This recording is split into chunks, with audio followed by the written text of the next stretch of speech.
If you've been trying to view content on Telegram and keep running into restrictions, this video is going to walk you through the simplest way to remove Telegram restrictions on Telegram web. We'll go step by step, and I'll also show you exactly where to look in the settings so you can make the change quickly. If this tutorial helps, make sure to hit the like button and subscribe for more easy how-to videos just like this. Alright, let's get started. First, open Telegram web in your browser and sign into your account. Once you're logged in, look to the top left corner of the screen and click the menu icon, which looks like 3 horizontal lines. From there, select Settings. This is where Telegram keeps most of your account, preferences, privacy options, and content controls. After opening Settings, click on Privacy and Security. This section is where you'll find the option related to content filtering and viewing restrictions.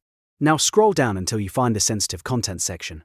Depending on your account and region, this option may appear slightly differently, but you're looking for the setting that controls filtering. If you see an option that says Disable Filtering, turn it on.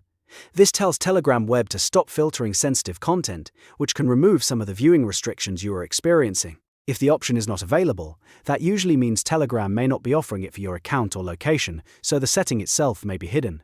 But if it is there, enabling it is the key step. After switching it on, don't forget the final step: refresh Telegram web. This is important because the change may not apply right away until the page reloads.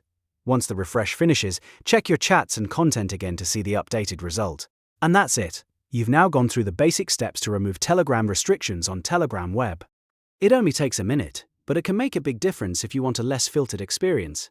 If this guide helped you, please give it a thumbs up and subscribe for more quick tutorials, tips and fixes. Thanks for watching, and I'll see you in the next one.